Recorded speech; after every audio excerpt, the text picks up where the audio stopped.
को साफ रखते हैं जिस पर लोगों की नजर होती है, लेकिन अपने दिल को और अपने कर्मों को साफ रखना भूल जाते हैं जिस पर भगवान की नजर होती है। नमस्ते दोस्तों, मैं हूं आरजे कार्तिक। एक बड़ी छोटी सी कहानी सुनाता हूं। जिन्होंने कहानी लिखी है वो लिखते हैं कि एक दिन मेरे घर की डोरबेल बजी। मैं दौड़ा भागा दरवाजा खोलने के लिए, तो बाहर जाकर के देखा कि एक आकर्षक व्यक्तित्व वाले बड़े अट्रैक्टिव से दिख रहे थे एक व्यक्ति खड़े हुए थे। मैंने उनसे पूछा, हाँ जी भाई साहब बताइए क्या काम है।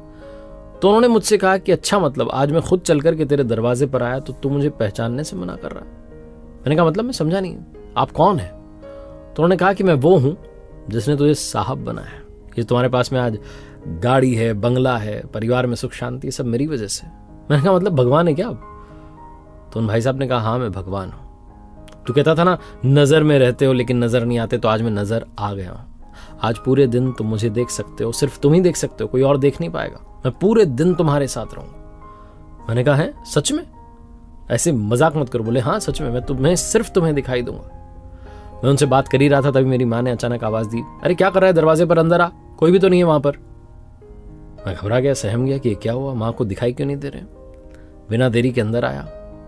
अंदर आकर मैं सोफे पर बैठा तो देखा पास में भाई साहब बैठे हुए थे। मैंने कहा तो सच में भगवान ही है। और तभी माँ चाय लेकर के आ गई। मैंने जैसे ही चाय की पहली चुस्की ली, मेरी आदत थी चिल्लाने की, मैंने कहा माँ ये कैसी चाय बना दी, इतनी चीनी है। और तभी मैंने देखा कि वो मुझे देख रहे हैं, मैं उनकी नजर में हूं। अचानक से मुझे लगा कि भगवान के सामने भगवान क्या सोचेंगे कि अपनी माँ को ऐसे तेज तेज आवाज में जो है बोलता है, इतना गुस्सा करता है माँ पर। मैंने फिर प्यार से माँ से कहा कि माँ ठीक है, अच्छी है, मैं पी लूंगा। उसके बाद चाय पी ली, उठ करके जाने लगा नहाने के लिए, तो वो पीछे पीछे आने लगा। मैंने कहा अरे यहाँ तो बख्श दो, मुझे तैयार होने दो। तैयार होके आया पूजा पाठ के लिए, तो वहां पर भी मेरे साथ थे, मुझे ही दिखाई दे रहे थे। मैंने बड़े मन से आराधना पूजा की। मैंने कहा आज तो भगवान जो है साथ ही हैं, ईमानदारी से पूजा की। उसके बाद बाहर निकला, कार में बैठा तो देखा पास वाली सीट पर भाई साहब बैठे हुए, वही भगवान जी। मैंने कहा आज तो कमाल ही हो रहा। थोड़े से हम आगे चले ही थे कि मुझे कॉल आया। मेरी तो आदत थी गाड़ी चलाते चलाते कॉल रिसीव करने की। कॉल रिसीव करने वाला था, मुझे लगा कि डांट देंगे कि क्या कर रहे हो। गाड़ी को मैंने साइड में रोका, नियम कायदे फॉलो किए, फिर बात की। सामने से कोई डील के लिए कॉल आया हुआ था और मेरी तो आदत थी कि भाई ऊपर का कुछ ले ही लेते हैं। मैं पूछने वाला था भाई ऊपर का क्या रहेगा, कितना % अपना। तभी मुझे लगा कि मैं उनकी नज़र में हूं। मैंने ये नहीं बोला, मैंने बोला ठीक है काम हो जाएगा आपका, आप आ जाना ऑफिस में, मिल लेना मुझसे। पैसे की कोई बात ही नहीं की। ऑफिस में पहुंचा तो स्टाफ से कई बार बदतमीजी कर लेता था, गुस्सा करता था, कई बार बोलते बोलते गाली निकल जाती थी, कंट्रोल नहीं रहता था अपनी जीभ पर। लेकिन उस दिन तो क्योंकि उनकी नज़र में था तो मैंने ऐसा कुछ किया ही नहीं। किसी के साथ मैंने बुरा बर्ताव नहीं किया, गुस्सा ही नहीं किया किसी पर, शांति से बात की। सब लोग बड़े अचंभित थे कि आज क्या हो गया सर को, बड़े शांत थे, सबसे प्यार से बात कर रहे। पूरा दिन ऐसे ही अच्छे अच्छे बिहेवियर के साथ में बीत गया। ना मेरे अंदर काम आया, क्रोध आया, लोभ आया, मोह, कोई भी विकार नहीं आया, क्योंकि मैं उनकी नज़र में था।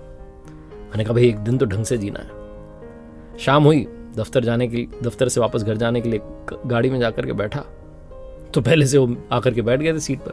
मैंने कहा सीट बेल्ट लगा लो, थोड़ा नियम आप भी फॉलो करो। उन्होंने सीट बेल्ट लगा लिया। हम चल दिए, घर आए तो डिनर तैयार था डाइनिंग टेबल पर, माँ इंतजार कर रही थी। मैंने देखा कि वो भी साथ में आकर के बैठ गए। पहली बार मैंने अपने जीवन में कहा प्रभु पहला निवाला आप लीजिए। उन्होंने पहला निवाला लिया, फिर मैंने भोजन शुरू किया।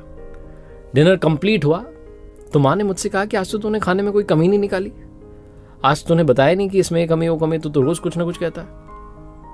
आज क्या हो गया, सूरज पश्चिम से निकला है क्या। मैंने कहा नहीं माँ, आज सूरज मेरे हृदय से निकला है, आज सूर्योदय मन में हुआ है। और ये भोजन नहीं था कि इसमें कमी निकालूं, आज मैंने प्रसाद ग्रहण किया है, प्रसाद में कोई कमी थोड़ा ना होती है। मेरी माँ बड़ी सरप्राइज थी कि क्या बात है, बच्चा तो बिल्कुल ही चेंज हो गया। उसके बाद थोड़ा टहला, सोने के लिए आया तो देखा कि वहाँ पर भी वो मौजूद थे, मेरे सिर पर हाथ फेर रहे थे और मुझसे कह रहे थे कि तुझे किताब पढ़ करके सोने जाने की जो तेरी आदत बन जाती है, कई बार तो संगीत सुन करके सोना चाहता है, आज किसी चीज़ की तुझे चिंता नहीं है, तुझे सुकून की नींद आएगी। और सच में मुझे सुकून की नींद आ गई। अचानक से जोर से माँ की आवाज़ आई, तब मेरी नींद खुली तो रियलाइज हुआ कि ये सब तो एक सपना था जो चल रहा था। मैं गहरी नींद में था, एक सपना देख रहा था, लेकिन सच तो यह है कि मैं जीवन की गहरी नींद में था। उस सपने ने मुझे उस नींद से जगा दिया। एक ऐसा सपना जिसने मुझे झकझोर दिया और बता दिया कि हम हमेशा उनकी नज़र में हैं, हमें हमेशा अच्छा काम करना चाहिए। सच में हम गहरी नींद में सो रहे होते हैं, विकारों से घिरे होते हैं। वो एक ऐसा सपना आ जाए ना जो आपको नींद से जगा दे, बस उसी की आवश्यकता है। और ये कहानी वही सपना है। याद रखिए, आप हमेशा उनकी नज़र में हैं। ऊपर वाले के आशीर्वाद के साथ, अपनी मेहनत, अपनों के प्यार के साथ